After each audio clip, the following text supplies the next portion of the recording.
welcome to the 64 Tacos Podcasts. This is episode 109, 64 Tacos Book Club, Out of the Silent Planet, Part 3. Hello and welcome to another 64 Tacos podcast. Today we are continuing our 64 Tacos book club, and the book we've been reading is the C.S. Lewis sci-fi book, Out of the Silent Planet. This is our third installment of the series, and we will be covering chapters, I just said it too, it is chapters 12 through 16. Yep. Dan is going to give us a little synopsis of what happens in this section, then we'll talk about our feelings. Yep. So we ended our last section with Ransom and Hyoe going off. I think they were going fishing or something, and Ransom could not see or hear the Eldiel, the spirit that the cub Ross saw. So we continue with them going out, and I think what they're actually doing is preparing for the hunt. And so really mostly what happens in this first chapter 12, is a discussion about, really a philosophical discussion about what an event, what desire, what sort of enjoyment means, and the differences between how humans perceive it and then pursue it as compared to the Hrassa, and how they see enjoyment and pleasure, and really the path of their lives, which is kind of interesting, but not a whole lot happens other than that. And then we proceed next to the actual hunt. They're hunting what was the thing called again? The Hanarka? Was that what it was? Something like that. That might be it. Hanakra. Yep. The vicious aquatic beast. Yep. The one that interrupted the handoff of Ransom to the Sorns in the very in the first moments of their arrival on Malacandra. So they're going to go hunt, and there are many boats in the water.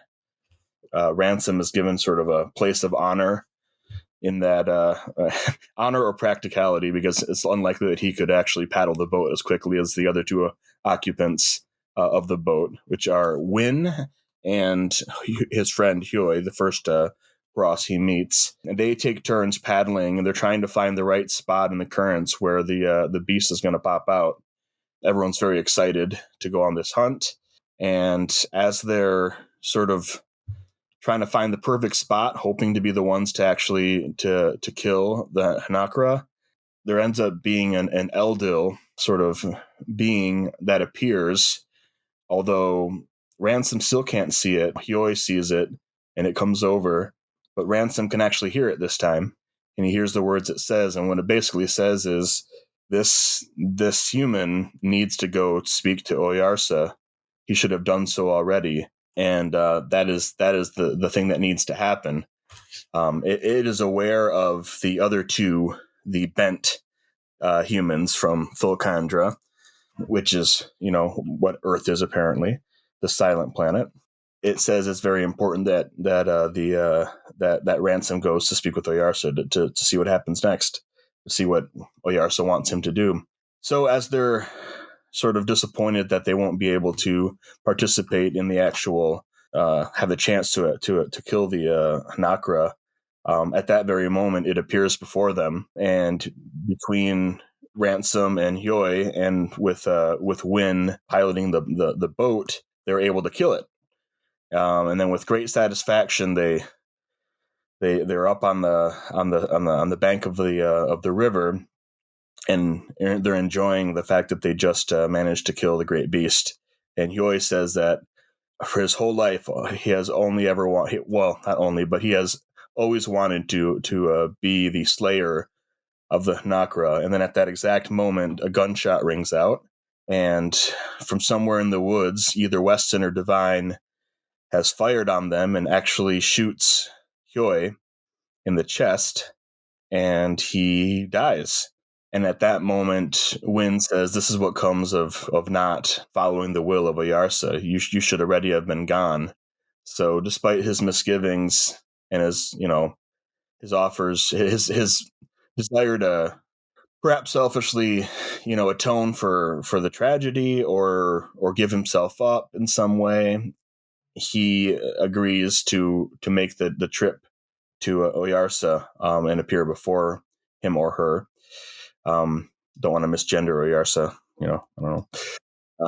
I don't believe we know. I believe they refer to him as him. Do they? Okay. So he sets out to do just that. There's a safer path that follows the rivers down and goes around the one of the massive, huge mountain ranges. But there is a path through the mountains, and at the crest of the pass is, I believe it's Augrey. There is a. Is that the name of the? Yes, he's the dude, Augrey? Yeah, which actually Ransom doesn't know that he's a Sorn. He just knows that he has to go there. Because that's what Wynn tells him. He says, go to the mountains, find the path. At the top of the path, you'll meet Augrey, and he'll, feed you and help get you to Oyarsa. So he does so. The mountains are very, very high, almost to the, sort of an Everest plus height, to the point where breathing is nearly impossible. I think he says he feels like if it was 100 feet higher, he wouldn't be able to breathe. But he managed to stagger until he sees the cave of Augrey, who, as it turns out, is a Sorn. And the Sorns, interestingly, are feathered, not furred. And so he speaks with Augrey for a little bit, and we learn that there were further up the mountain a little, just that last little bit, there was a species of humanoid birds who used to live, but now they are extinct due to changes in the planet. He also has some technology. He gives them basically oxygen breathing apparatus, which is kind of interesting. And so Ransom talks with him for a bit and kind of gets familiar, and then he shows him Earth through a viewing aperture, which seems to function a lot like a telescope. And then he sleeps, and in the morning, Augrey puts Ransom on his shoulder, and we get an idea of exactly how tall these Sorns are, because it says that, or Soroni, it says that he is at about 18 feet for his vantage point when he's sitting on the shoulder of the Sorn. So the Sorn's got to be at least 15, 16, maybe even 17 or 18 feet. I don't know how tall their heads are. But yeah, they're huge. So he sits up there with a little portable oxygen pack, and they make their way down the other side, and they run across a few other Soroni.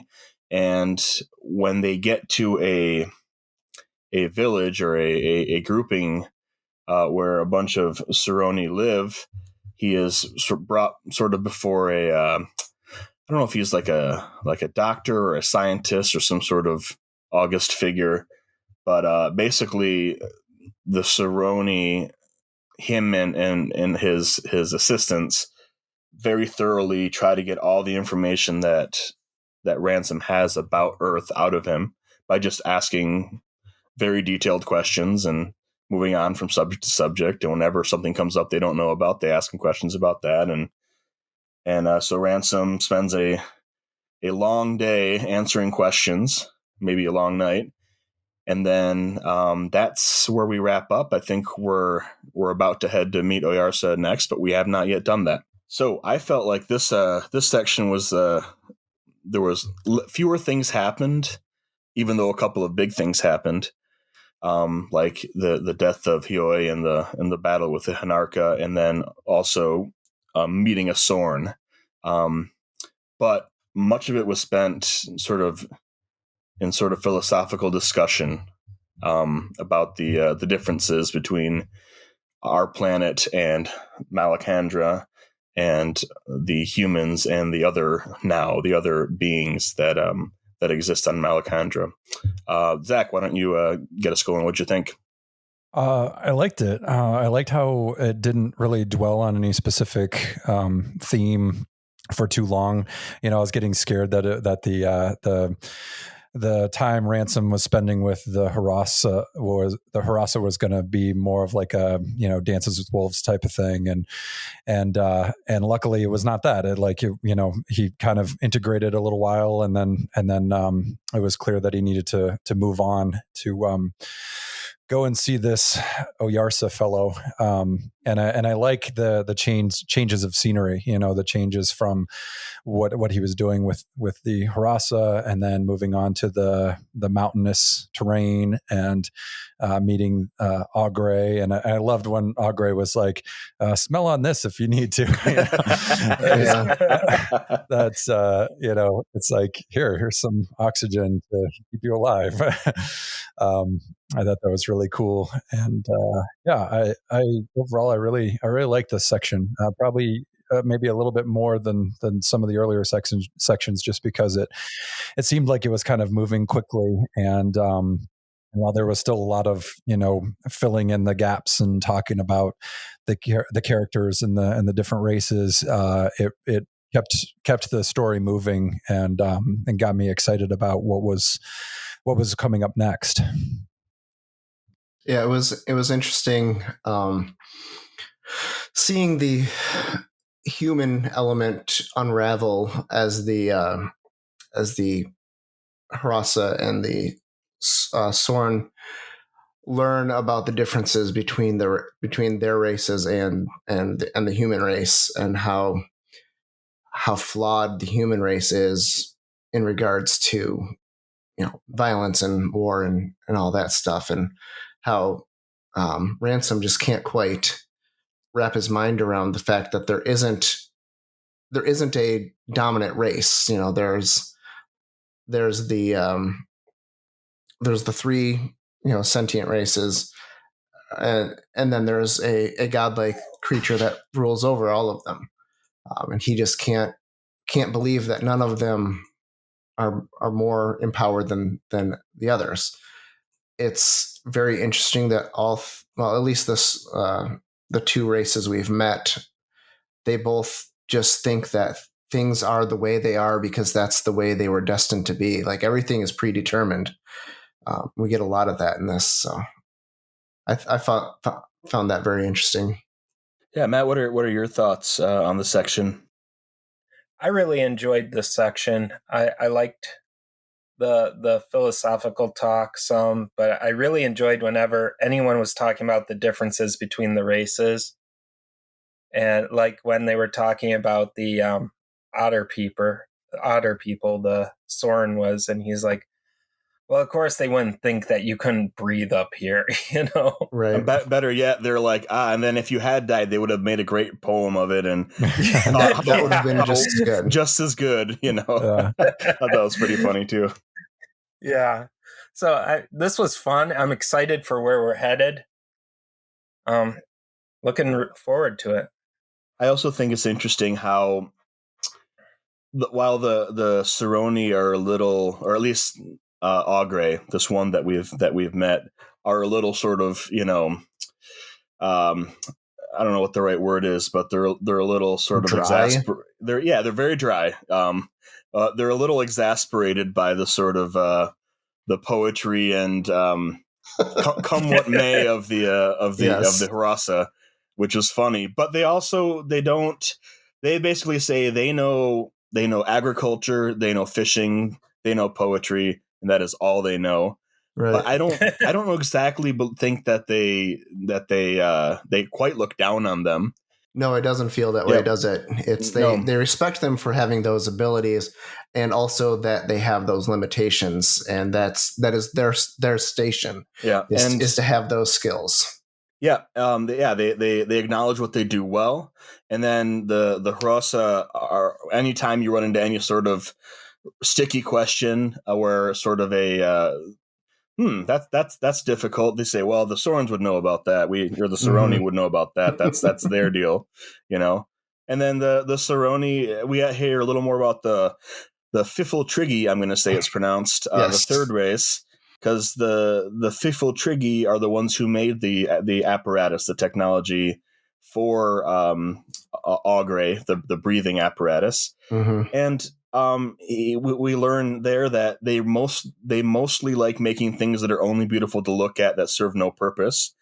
But in a pinch, if they're bored, they're willing to make something complicated that serves a purpose. But only if it's complicated. But if it's too easy, they can't be bothered. They have no interest in it. It has to be complicated for them to even want to do it. But better yet is something that is beautiful and complicated and yet serves zero purpose whatsoever, which is just an interesting way. But they all seem to have their place, their sort of role in the society. And we haven't met any individual Fifo Triggy or whatever the singular is of the third race, but no one seems to be too upset about who's in charge of what, which is the big contrast, Matt, that you were talking about. Actually, we all talked about.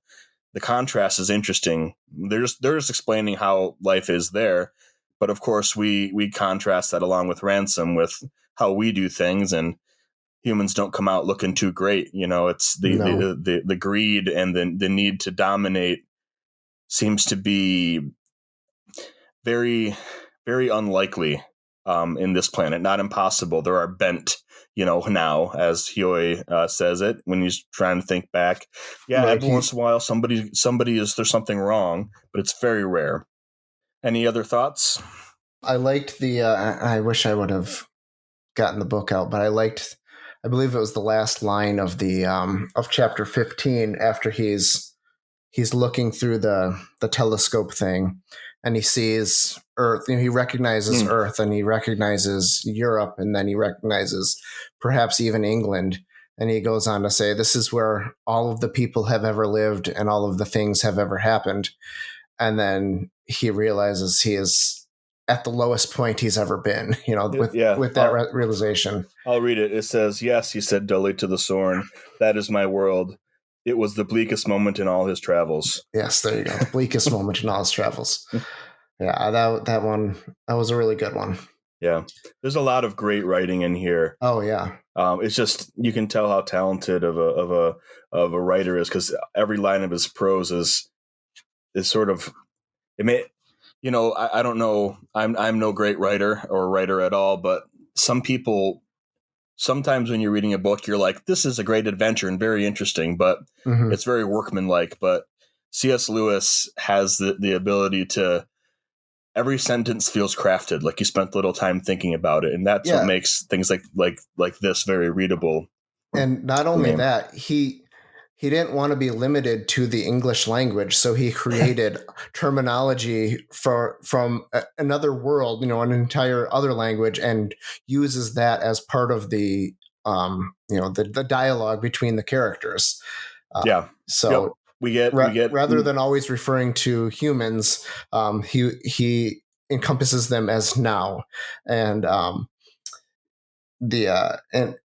he will refer to Earth as I forget the name they call it, but Volcandra. Volcandra, yeah. So it's really neat how he's got a whole other vernacular that he throws into the storytelling, just because he's that good of a writer, and he can. Yeah. He's not just limited to English. He's adding his own terminology to make it more interesting. I think that's really admirable, and something I could never do. I struggle with just the English language alone. As anyone who's listened can attest to. Yeah, and I'm curious too. We're going to read the last section of the book next. It'll be the end for our fourth podcast here. So, do you guys have any thoughts? Is Oyarsa a machine, a computer, God? A creature? What do we think is going to happen? And what's how is our hero going to make out? Is he going to get back home? Is he going to be on the new planet forever? Will there be consequences for Weston and Devine? Are they going to get what they want? What do you guys think? Zach, why don't you give me a prediction or two? Oyarsa, I think, is just going to be like another race, different, but probably more advanced, more evolved. I think they're going to have more philosophical discussions, and maybe this Oyarsa knows more about, how they have interactions with Thulkandra and Earth people, and maybe is in bed with Divine and Weston. I don't know.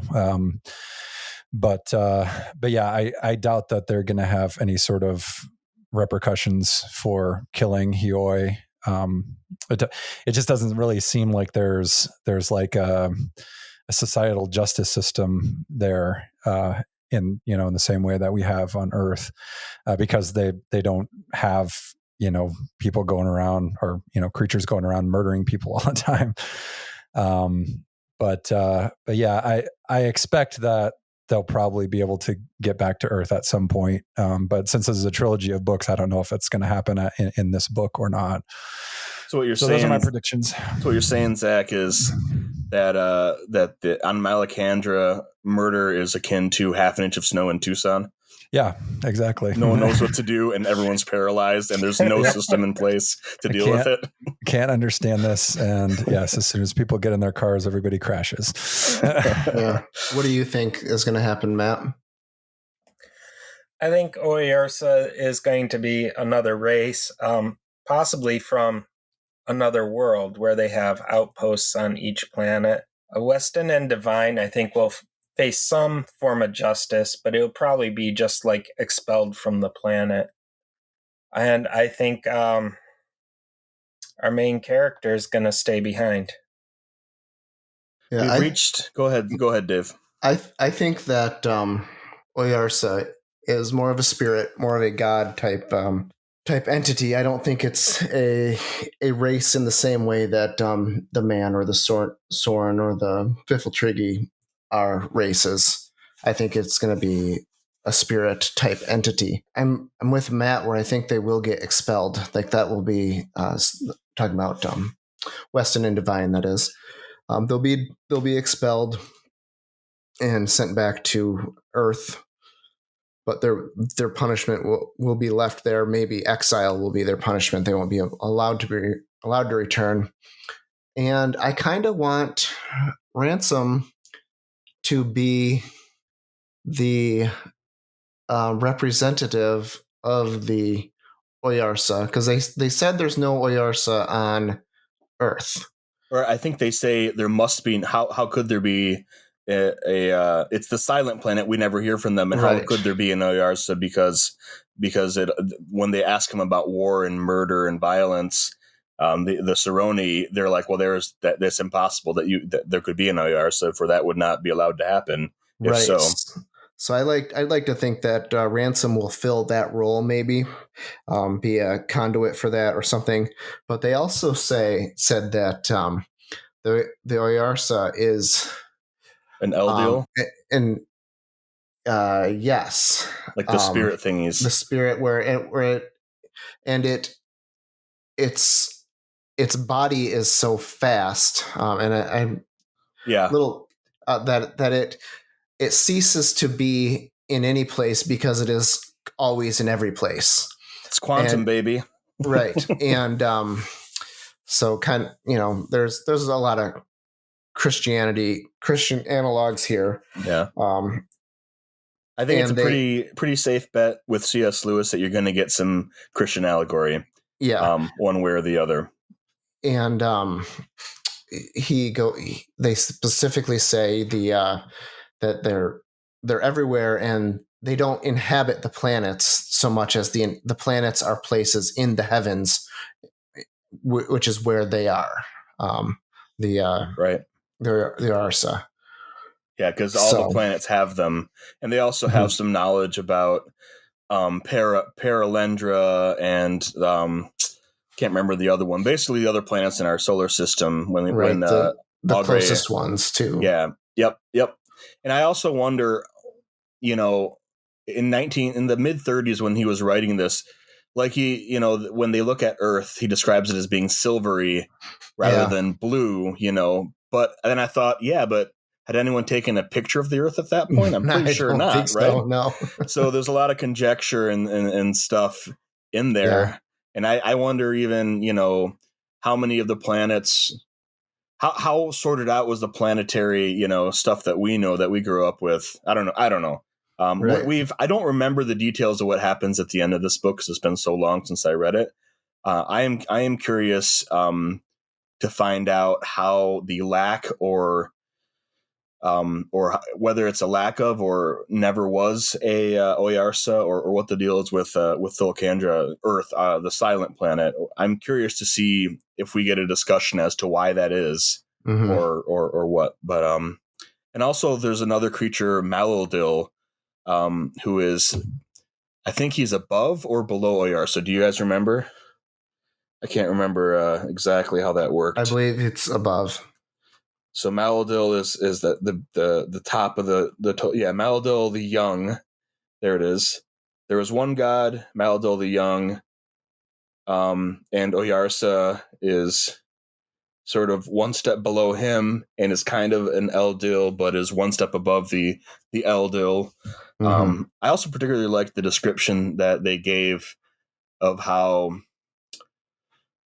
Oyarsa and the Eldil are, to them, when they move through walls, it's because the walls are like fog or smoke or a Mm-hmm. cloud, and they are solid to themselves, whereas they would see, they see light as something very much like water, sort of slow moving and around them, just because they move faster. That's just an interesting way of thinking about sort of more philosophical ideas, while sort of moving in some, like, intertwining that with some sort of scientific sort of states of matter stuff too, which I don't know. I liked all the discussion. I didn't find it too boring. I don't know what my opinion was when I first read it when I was like 12 or 13.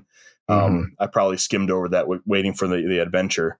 But I enjoy, as reading it back again many years later, I sort of enjoy them working through ideas. It's very interesting.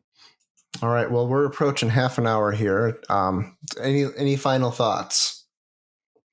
All right. Well, on that note, I think we're going to wrap this up. We will have the final and fourth installment for you next week. You can also, if you're listening to this on the podcast, you can also listen to it on YouTube. And there will be pictures of all the cover art for you to see. And yeah, we'll see you in the next one.